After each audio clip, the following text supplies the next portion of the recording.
Hello and welcome to another episode of Mr. NMS. Thanks very much for the feedback I've received following my last video upload.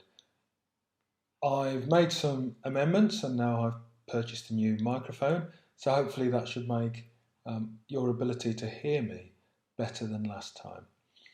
Well, what do we talk about this week?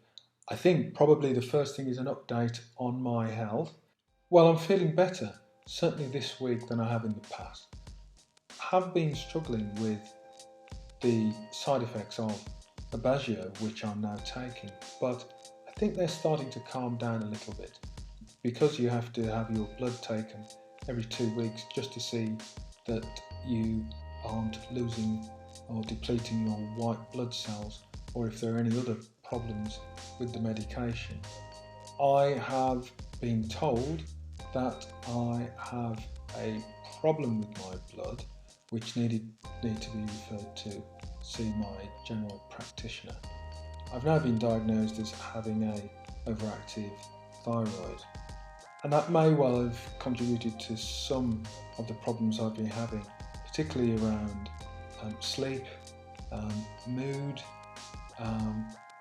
toileting habits, and just a general feeling of tiredness and lethargy, which had really set in over the past few months. So I'm pleased that at least that diagnosis has been picked up and I've started on some new medication, and I hope that that will show some real improvement over the coming weeks. I read an interesting article this week about, I think it's Transport for London, who are offering disabled people a badge that basically says that I think it says please offer me a seat, and it's really for people who have disabilities that might not be immediately obvious just by looking at them, and it's for commuters to know that this person perhaps has an invisible disability and that perhaps that does affect their ability to remain standing, and hopefully people will give up their seat. It'll be interesting to see how that develops and whether that actually does take off. If I hear more about it, I'll pass that on, but it's certainly something that's we're hearing much more about in the UK. I'm hearing a lot more about it, how disabled people are treated and whether or not a society really steps up to the mark and does what it could or should do to help disabled people. I don't think that any disabled person wants preferential treatment. We just don't want to be disadvantaged, and I certainly don't want to be disadvantaged. I want to be able to go out with ease. I want to be able to come home. I want to be able to get into a pub or a restaurant. I want to be able to see my friends, socialise, but also I want to go about my own business. Just, like any other open quote normal close quote person. And I know that a lot of people that are members of my channel, but also those who may well have come across my channel for the first time, will share an interest in ensuring that either themselves or that a member of their family is treated fairly and has an opportunity to have access to this great big wide world that's out there that as a disabled person sometimes you feel as though you're excluded from. Well, what else has been happening? I'm still working. Work is going well. It's very hard. Sometimes it's very tiring.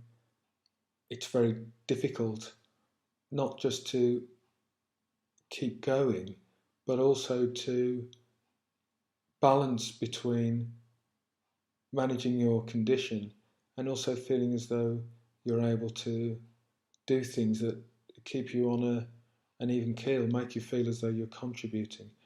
I was reading on the internet today a really horrible article, or, well, it was more of a comment that someone had put on regarding the building of new housing in the area that I'm living in, and complaining, really, saying that they felt that the housing was going to go to people who didn't deserve it.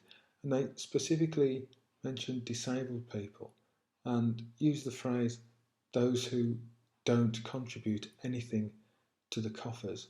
and expect everything in return.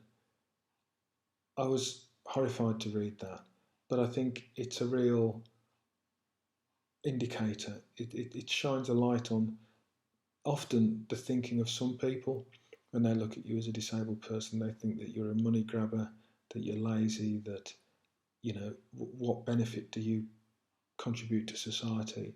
You're always on the take. And that's really hard, I find, and I do struggle with,